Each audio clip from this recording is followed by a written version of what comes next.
Okay, so what I thought it might be nice to take a step back, and we've talked about a lot of different topics today in terms of setting up, people and permissions and setting up the environment. You may wonder why we did. The setup is we call it our first functional area. Why we did that one second, I don't know. Just not great planning on my part, I suppose. So far we've looked at 2 of our 10 functional areas, setup and people and permissions. And so the hope is that you can walk away today and dig into the materials and at least have a better sense of what you're looking at and what you're reading, and hopefully some better ideas about how we've conceptualized some of the material. Thought it might be nice to have Christina give us a visual of where we think all this functionality in terms of setup is going to fall in the application, and we're going to do that via the application map. So I'm going to hand it over to Christina to just kind of walk us through where, in terms of the application map, we actually expect this functionality to show up that we've talked about. Sure. Okay. Can you guys see my screen? I can. Yes? Okay. Yes. So the pieces we were talking about today, there were a couple of concepts about the application map. One of them was this idea of a story arc. Can you make it a little bit bigger, Christina? Can you make it a wee bit bigger? Sure. Yeah. Is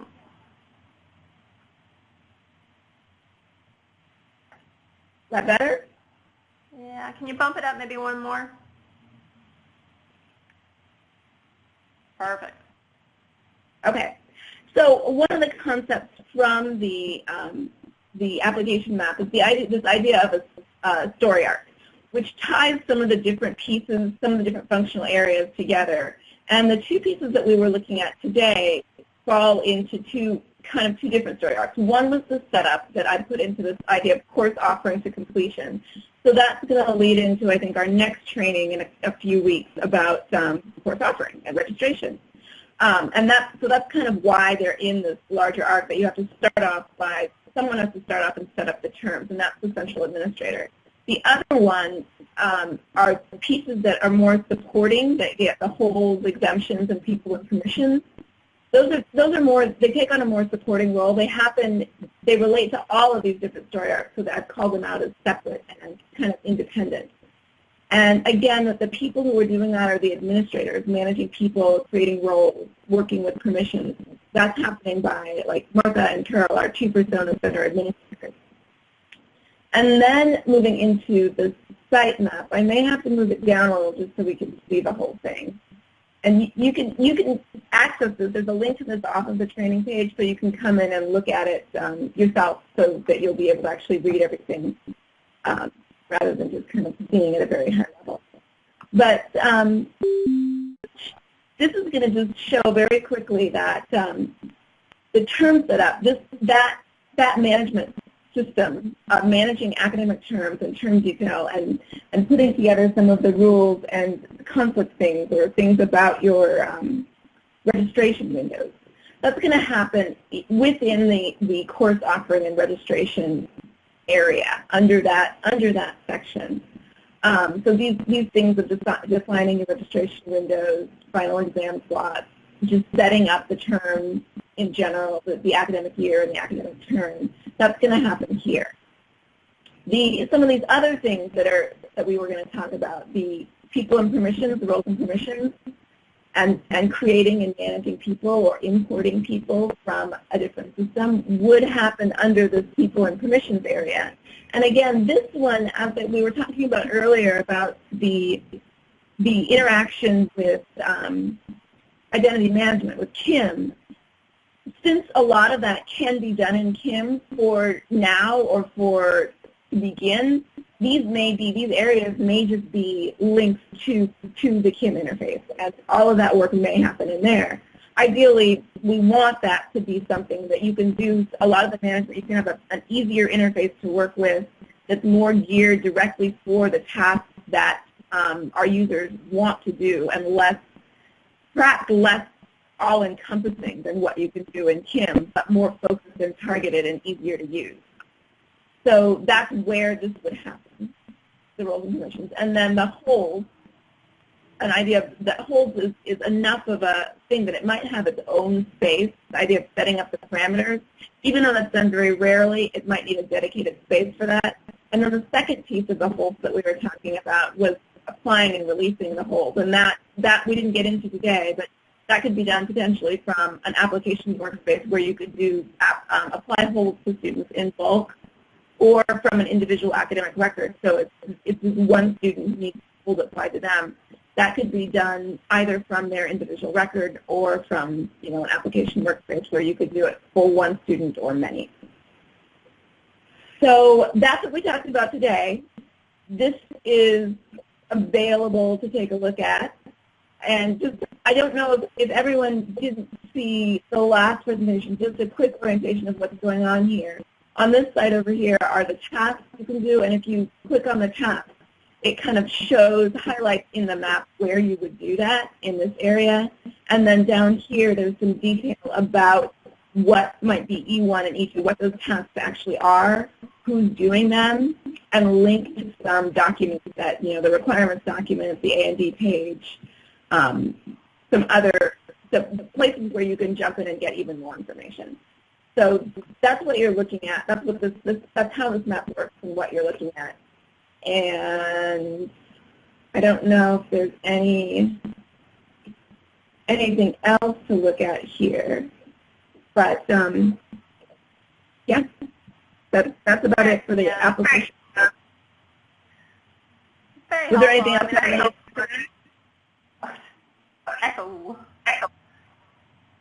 That's very helpful. I think people think about these concepts in different ways, and so I think looking at it, from a variety of perspectives, we have the more straight up requirements perspective and user story perspective and services perspective. So I think having this visual guide to the application and where some of this functionality is going to live is really helpful. It adds another layer, another perspective that hopefully enriches people's understanding of what we're designing here. So I like it. Are there any other questions before we move on to where's all this stuff that you're going to have to go look at now? No? Okay. All right, I will share my screen. Press Control.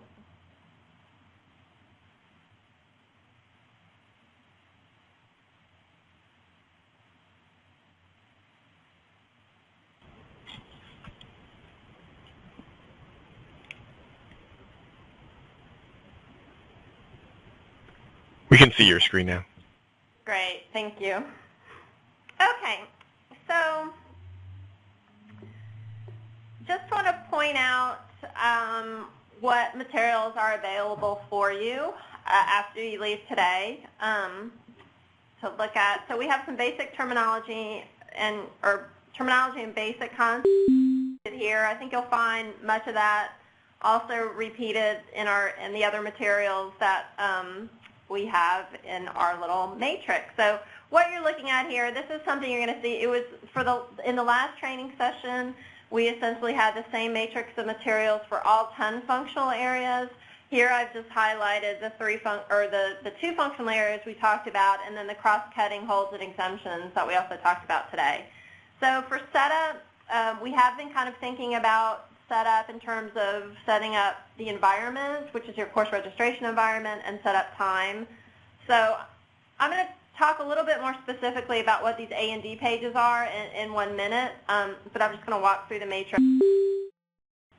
We have the terminology, so if you click on those links, it'll take you to our terminology page, and then you can access all the terminology from there. Most of these links all point you to the same place, but they're just there for convenience. So we've got terminology around setup time. I can't say that it's not perfect, it's not fully complete, but at least whatever terminology, whatever concepts and terms we have defined, you're going to find them there. So if you see something is missing or you disagree with something that's there, feel free to raise it.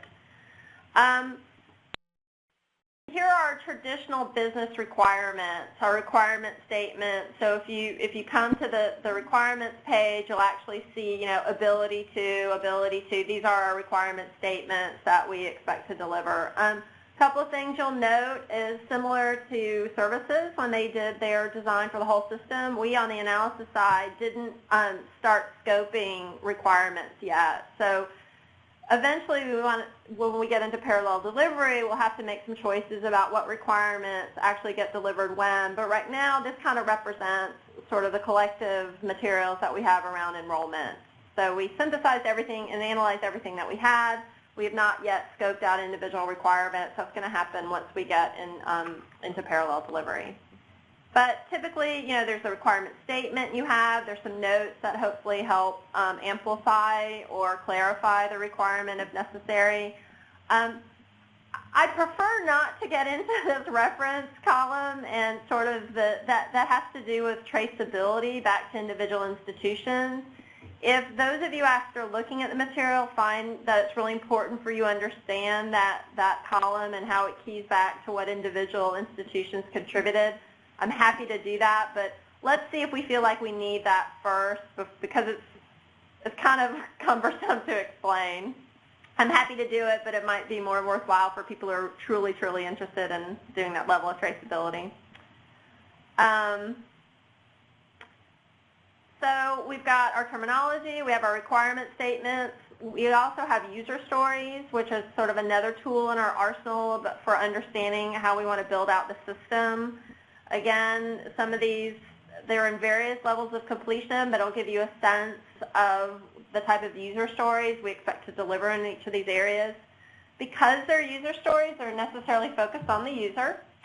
And so these user stories obviously don't reflect the underlying infrastructure work that needs to be done. It's really just looking at it from a user perspective. But again, it'll give you a sense of the type of functionality the user might interact with at that part of the system. So we have that for setting up the environment and setting up time. I think it might help make it a little bit more real to you when you actually start seeing the user stories. You're like, oh, okay, now I get what they're talking about. We have, for those of you who are,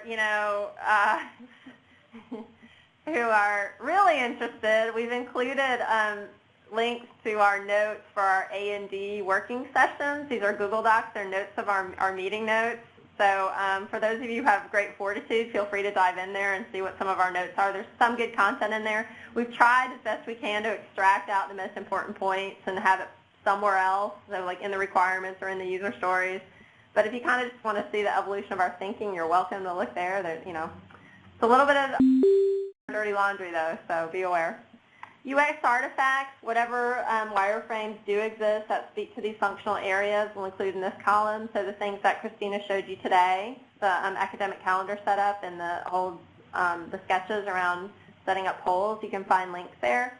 And then the service artifacts. So to Kathy's point earlier, what you see sort of varying levels of maturity in the services. The academic calendar service it will take you right to the service. It's not a work in progress, at least not noted as a work in progress.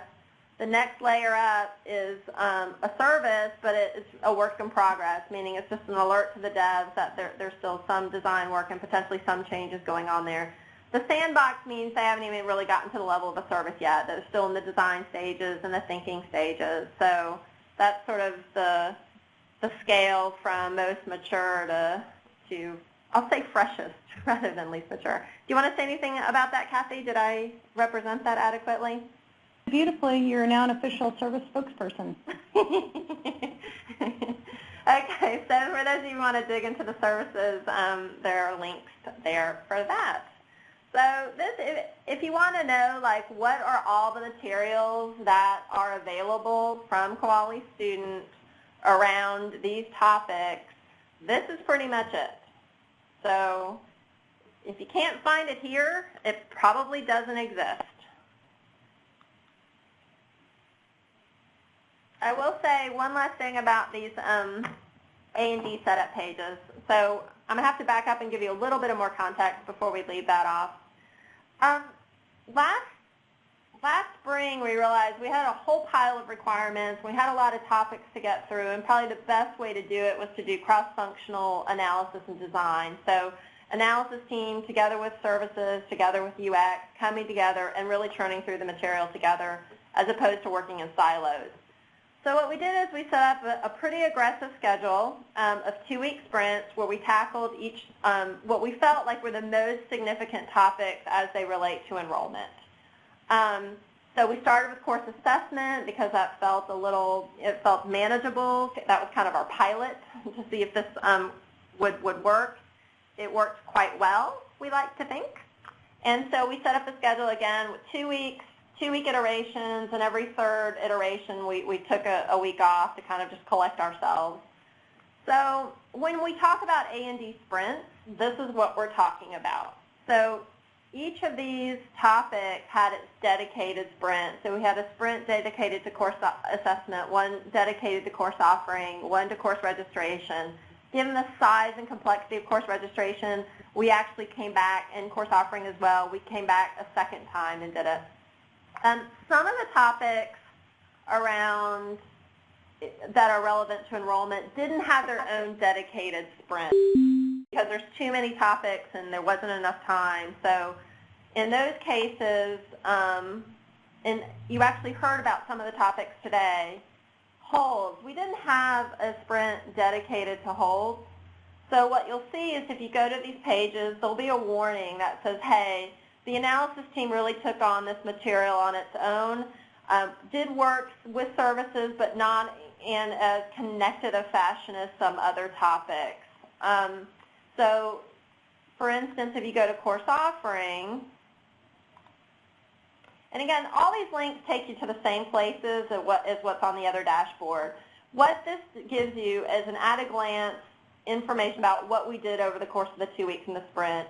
We typically focus on 1 or 2 user stories to help ground us in the reality of the topic. We have our discussion notes, which are, again, those Google Docs that you're welcome to go to. Here, we try to note what significant findings and some of the open issues are around this topic. Hopefully, we were consistent in presenting those today. Here's all the business artifacts. Same stuff that you'll find, same links as you'll find over here on this page. Again, it's just different ways to get to the same material. And then we've got some UX wireframes and then the service links. So I guess the reason I'm offering this up, you might be wondering, why do I care? It's that most of the topics, the most significant topics, we really feel like we vetted very well across teams, but there are some areas where it really was mostly analysis, working on its own without the benefit of the service thinking. So just hopefully it'll give you a sense of the fidelity of some of these artifacts and where they stand. But the A&D pages are kind of good landing places for if you want to understand quickly when we talk about course offering, what do we need, that might be a good place to start. Again, it just kind of depends on your perspective and sort of the position from which you operate. If you prefer to look at requirement statements, then go right to the requirements. If you're more of a user story person, go there. If you kind of want to see the whole thing, I would suggest the A&D pages. I know the wiki is a bit of a labyrinth, so what we're trying to do is give you jumping off points for these topics. So there's a couple different ways to get at the same information. Any questions on where to find stuff? Okay. Last but not least,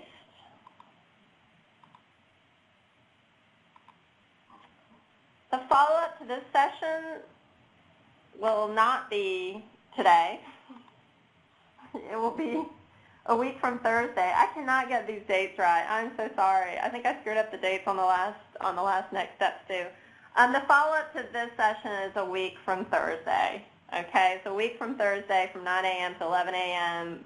Pacific, 12 p.m. to 2 p.m. Eastern, and it's really your opportunity to come and ask anything you want about the material that we covered today or anything you uncover between today and next Thursday.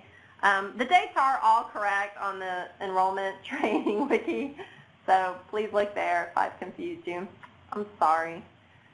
The Google Doc, again, is a great place to capture information. You know, as you're going through the material and you have questions, you want to dump stuff in there. I'll monitor it between now and next Thursday, and it'll also form the basis of our agenda next Thursday. The Thursday follow-up sessions are really, you guys drive the agenda. We don't have a set agenda for what topics to cover. It really depends on what questions you come with and what you need more information about. Like our last training, we have a short evaluation. If you would like to take the time to fill that out, they are helpful. We did, believe it or not, we did tweak a few things based on what we found out in the last evaluation, although not many people answered it. Probably the thing that you're most interested in is the next module, which is a really big one. It's course and course offering, so it's very much the heart of enrollment. That'll be on November 30th. We're taking a short break for Kuali Days and American Thanksgiving, so we'll come back on November 30th. I think that date is actually correct. Same time as we had today, and the functional areas that we'll be covering are course offering. So how do you get from what's in your catalog to actually offering a course? Okay. The next is course registration. Okay, now that I've offered these courses, how do I get students in them? And then course assessment. Now students are in the courses are offered, students are in them, now they're leaving, and we want to give them grades and credits and assess them. So it's those three big topics. So I imagine many of you will be pretty interested in that, at least I hope. So that's everything I had. Does anybody else, any of the presenters, have any final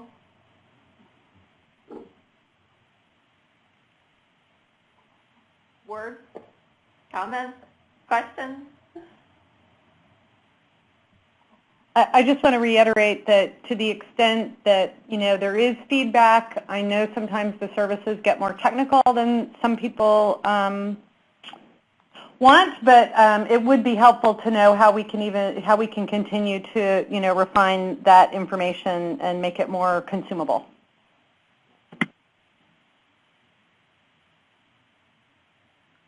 Yeah, I think you'll find after Kuali Days we might be in a little bit less of a hectic mode than we are right now. Hopefully these trainings will come together a little bit more smoothly than perhaps today did. But I really appreciate all the effort that my co-presenters put in. And with that, I will bid you adieu. Okay.